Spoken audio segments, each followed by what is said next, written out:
Okay everyone, welcome back to another video on the channel today. Today we're racing at Spa on Iracing in the Blancpain GT3 Sprint Series. Strength of field of this race was 3.6K, so it's quite a high strength of field. You can see there we managed to qualify third. I've missed out two previous weeks, Lime Rock and Suzuka. We actually managed to win in both them races. But they weren't very high strength of fields. I think this Lime Rock was very low because it wasn't the most popular track.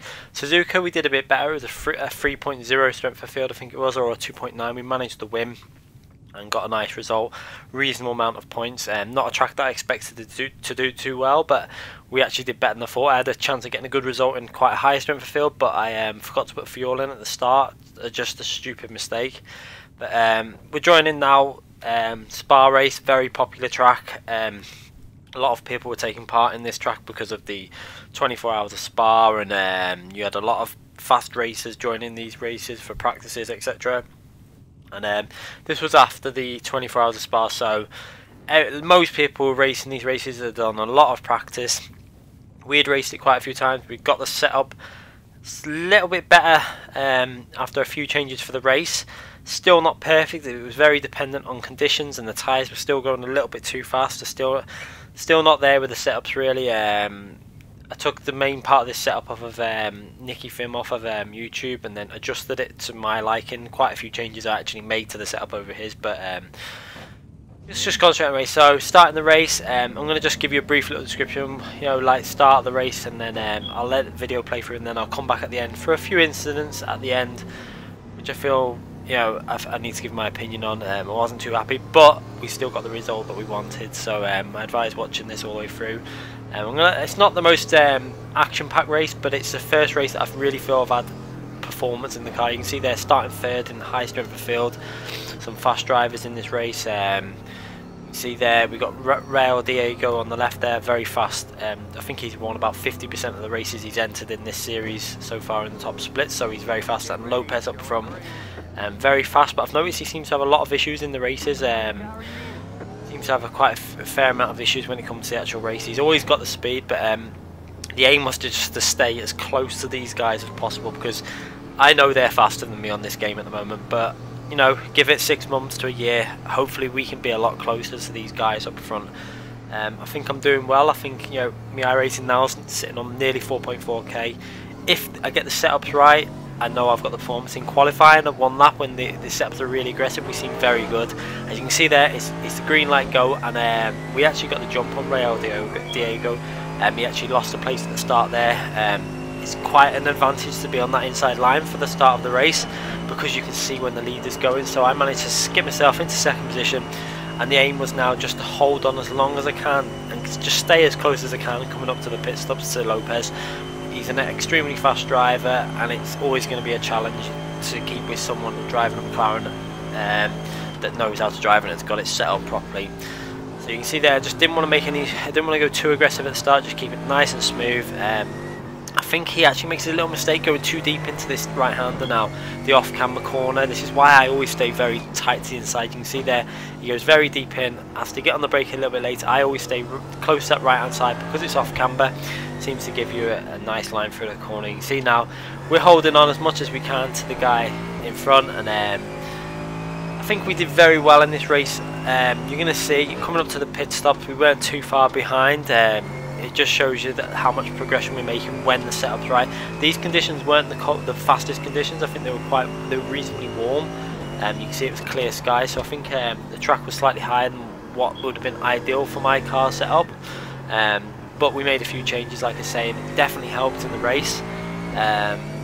We altered the traction control and a few other settings, and we actually opened it up a bit more. We should have actually, I think once we got through to about lap 9, I think I should have brought the traction control down to level 4, maybe 3, and then when the tyres were going, just add a little bit more traction control, because I think when the tyres started to build up too much heat, because the setup was very aggressive, it was starting to lose a bit of traction. But you can see this corner there was really tricky corner with the setup I was running. I had to really get the line spot on, and we did it. We've actually done pretty well in all the races. I've only had one incident on that corner out of all the races I've raced, and I just lost the back end and it went, and it was that was again in quite a high strength of field race, and it was a bit annoying that it happened, because I would have ended up with a good result, because there was instance ahead after that happened between the leaders. So we've done okay though. I think we've raced quite on this track a number of times. It was at least 5 or 6 times in the sprint series, and we're doing a couple in the IMSA series now, and I've only had one incident on that corner, so I can't really complain. I did okay. The off tracks on this track were extremely strict. Don't fully agree with some of them. I can understand a lot of them, but like for example, you've got, I think the worst one for me was the corner coming up in a minute. You go through the first part of this right hand chicane, then the left, and then you've got this fast right hander. Now I believe that runoff on the left should be used. It's part of the track. You can see this little bit of runoff there. You could not go, I was on the limit. See, I actually got another times penalty there, I think.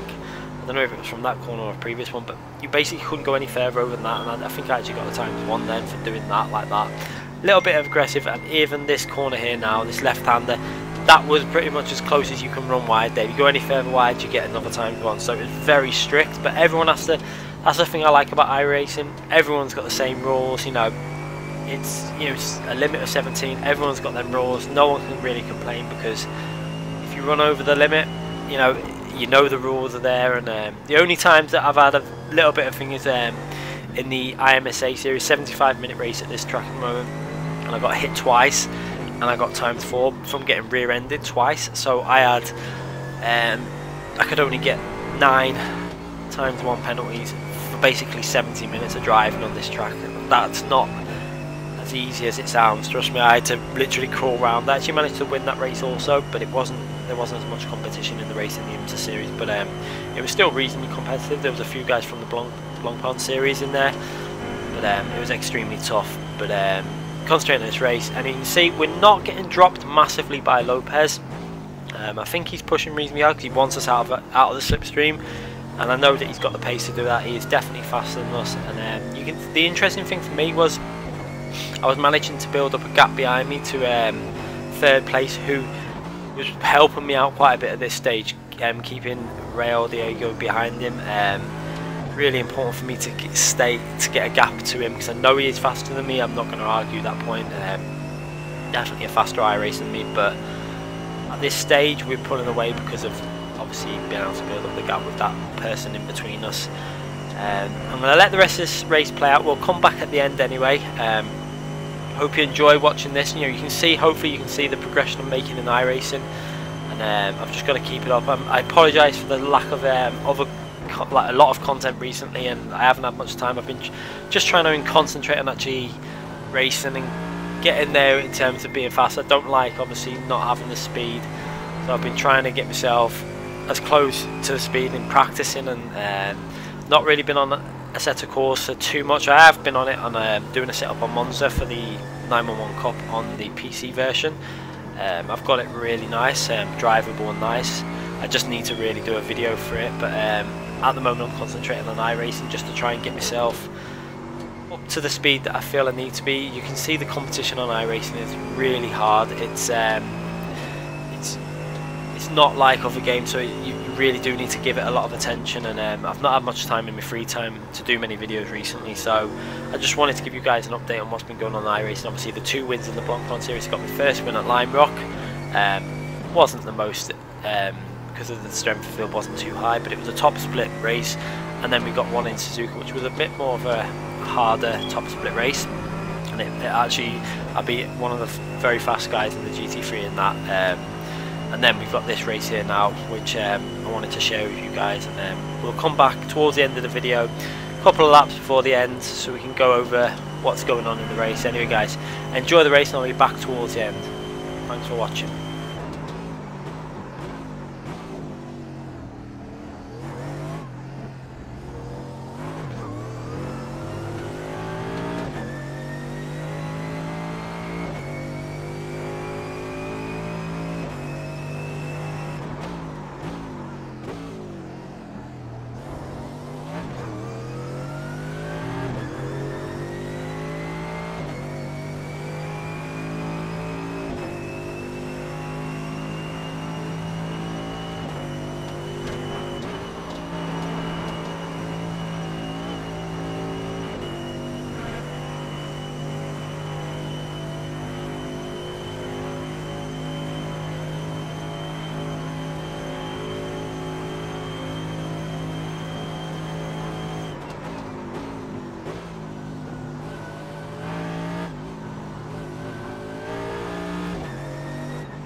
Okay, so we're going to rejoin the action now. As you can see, coming into start of lap 15, I believe it is now. Let's just double check. Start of lap 15, and you can see in the mirror, got a little bit of a gap to Rail Diego still. He's started to close in on us as our tyres are starting to just push out a bit for the grip, and they're struggling a bit.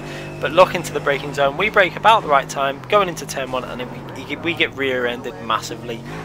Now, I don't understand how that could be my fault, but according to Rail Diego, that was my fault. But we'll get on to that at the end. I'm a bit suspicious about the whole thing. It looked like he'd outbraked himself, but then when you see what happens towards the end of the game, you'll see that I have suspicious that he just didn't like the idea of getting beat. I may be someone who's new to iRacing. I don't know. He probably didn't even know who I was. He's a fast racer, so he wasn't too happy about getting beat. Let's just say that. I don't think, because some of the comments he made after it did make himself look a bit silly. But at the end of the day, we were there by merit. We'd raced well. I think you'll agree. We'd raced reasonably well up to this point, and we'd showed okay speed.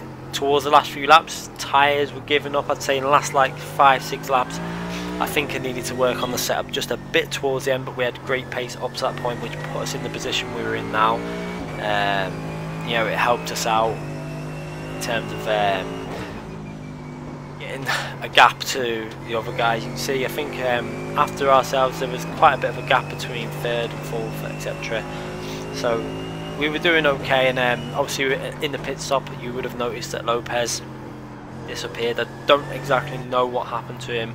I didn't check on the replay. My guess is either something to do with the pit limiter or hitting a wall, or I'm not too sure. He could have got hit by a back marker or something like that coming out of the pits. I don't really know, but he didn't rejoin the race, so not too sure what's going on. He does tend to do it quite a lot. I notice he doesn't always finish his races. I think his I rating should be much higher than what it is, and probably one of the reasons is because of that. He's definitely got more speed than what his I rating shows. I think his I rating is only about 4 point something, but he's definitely a faster I racer than that. You can see now we're coming into the start of lap 16, and he is catching up again, Rail Diego. But I don't even know if I'm pronouncing that right, but that's the way I read it. And coming in, I think this race only ran to 18-19 laps, something like that, and the last lap was extremely close. You can see I'm quite good at defending on iRacing. I think I might be quite aggressive in my defending, I don't know, but I don't like to just give people positions. I do tend to like fight them, because I'm not the type of person that will just give up a position easily. But if I know that someone's going to be faster than me, I will let them go if I know that they are faster than me. But if I don't think that person is faster, I will defend that position. And you can see we actually got a nice exit coming out of Arouge there, and we made sure that we kept a bit of a gap, which is important. That's the only real place I think the McLaren can pull off a move on the Mercedes, is that corner. It mainly, I wasn't too worried about at the end of the lap, because of McLaren's a bit tricky through that fast left-hander. So I know that the Mercedes can probably gain a little bit through that corner. As you can see, we're not massively pushing the car. I'm trying to keep it, you know, like smooth, and the lap time's not terrible, considering it's quite warm conditions. I think I should have put the traction control down to level 4 at before this stage. You can see they're going into that left-hander. I think that may have been a bit of a result of the whack we took on the rears. You can see it was quite a hard whack when you look how much he hit us. He hit us with some force, and one thing about getting hit from the rear I've noticed is it seems to make the car a little bit scary through some of the faster corners and braking zones into them faster corners, and it doesn't give much confidence if you know you've got a bit of damage on the car, so you start driving a little bit nervous, you know, trying to work out if the car's still driving okay. This corner in particular, anytime I got damage on the car going into this fast left-hander up ahead now, it really didn't make the corner feel that nice. As you can see there, we were also running out of them times penalties, mainly because we got a ×4 from getting hit behind. We wouldn't have been anywhere near if it wasn't for that. But you can see this left-hander was always a bit tricky. You can see the rear, we're fighting it a little bit through there, but we managed to get through it okay there. And we're going into start of lap 17, and he's right behind us again, but he's not able to get into the position to overtake where it matters. So again, I was a little bit worried about going into this right-hander after what had happened on the previous lap. I don't understand what happened with his braking, whether he just missed his braking and he didn't want to accept it, but Whether he was trying to take a wider line, not realising that I was still going to take a normal line through that corner, whatever it was, it didn't make much sense to me. It was just an aggressive and not a very good move by himself. But we'll have a look at the slow motion of that as we get through to the end of the video. As you can see there again, we managed to get through a rouge really well and maintain good speed. That was really important, going through a rouge. Obviously with the only overtaking place that you can do is at the end of it there. You can see again he's not even in the slipstream able to get there, so we've covered that off again. I was constantly looking in that rear, trying to make sure I was keeping the position. It does tend to lose your time when you're looking in the mirror as well, so just concentrating on the road ahead, but I had to really keep an eye on him after that move that he tried, or whether it was just the late braking or whatever it was. I wanted to keep an eye on him just so I know if something was coming that I could just make sure I was prepared for the back end just to go. So you know, I was leading this race. It's a 3.6K strength of field. I really wanted this win. I wasn't going to let this win go easily. I was going to fight it no matter what right to the end. You know, only a few laps to go. I wasn't just going to let him go, which I think he thought I should. A lot of one thing I found on iRacing is a lot of the, not everyone, but there's a couple of iRacers that believe because they're faster that they have the right to just go past you at any point, no matter what it is. That's not how racing is. Racing is you need to get past that person, and I had the right to defend this position as much as anyone would basically, so I was going to defend it, especially with this being probably my first major win. It was going to be, as you can see there, we got a really big amount of understeer going through that corner there. It was just like massive understeer. I just kept my foot in though because I wasn't going to lose any ground. So and we still had a few things left, instance to spare, so we're okay then. Again, he doesn't really catch up through this part of the track because the McLaren is quite tough through that corner. But you can see now we're going into the final lap now, and there is another incident that's going to happen, and you're going to see again, not my fault. I'm just driving in the lead, minding my own business. Going into this corner then, we brake quite late, but you can see he brakes very late again there, trying to get as close as he can to us, but he doesn't really help himself out doing that, I don't think, because he tends to lose a bit on the exit. I think it would have probably made more sense to take a wider line through that corner or the normal line and just stay in our slipstream, because then we get the better exit and we do a rouge quite nice again. You know, nothing amazing, but you can see he's actually got a bit better line through a rouge there, and he's coming to attack us. But I'm looking in the mirror thinking, is he going to go for that? I don't think that's a safe move, so I just stay to the left because I know that he can't really do much there. Braking on our marks, keeping our lines nice and smooth through this corner. And again, I wanted to get the car over to the left just to make sure I take this corner nice and smooth. I didn't want to lose too much ground as the rear is starting to give up on me. But again, I can see him in the mirror. He can't really make a move. I go to the inside line like normally, and he hits us again.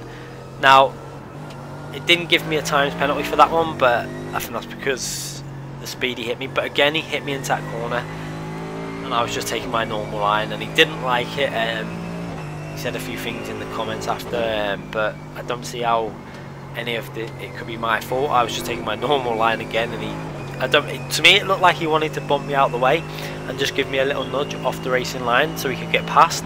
I'll let you guys see what you think when we go through the replay and put it in slow motion in a minute. So just holding our line again, making sure we keep the lines going through these last few corners. He's trying to take a wide line there. I'm just going to get on the power nice and early, coming out the final corner, get on the power, stay nice and tight into that corner, use a little bit of the track on the left.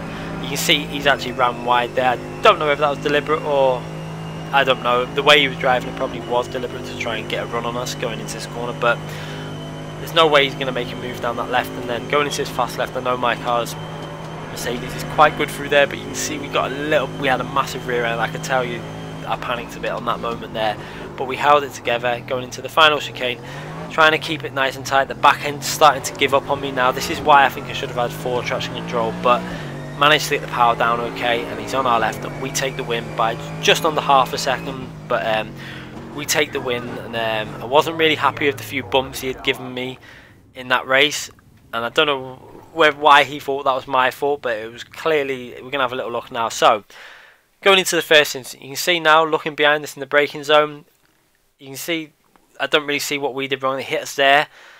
It looked like he was out-braked himself, and you can see there he kind of stops, and he's probably thinking, is my car damaged or whatever. You can see he comes out the corner and tries to put his foot down, the back end goes a little bit. So whether he was just annoyed or thought that was my fault, I don't really understand. But we'll have a little look from the helicopter view now, so you can see what you think from this view. You can see now there's a big enough gap there, I think, to brake late and still stop in time. We brake just past 100, making sure we're nice and safe, not pushing the limits, but braking normal for our normal line into that corner, and he just completely rear ends us. I don't really understand how I could take any blame for that incident. So we'll move on to the next one. Going into this corner, you can see he's not at the side of us. There's no way you can dive bomb into this corner. The racing line is very tight into that corner. It's the way I take the corner. And then he keeps accelerating. You look there, he keeps accelerating and gives us a little nudge into that corner. To me, I think he was trying to nudge me out the way then. And if he would have done, I would have been reporting him, to be fair. I think I would have had to have done a report. I've not done one yet. I don't really know how to do them. But I think he was trying to... I don't know. I'm not going to say he was deliberately doing it, but it looked a little bit deliberate to me. But we took the win, so I wasn't really bothered. And I'll leave you guys with the results from that and the point scoring. 220 points, my best result so far. Anyway, guys, thanks for watching. I'll be back with more soon.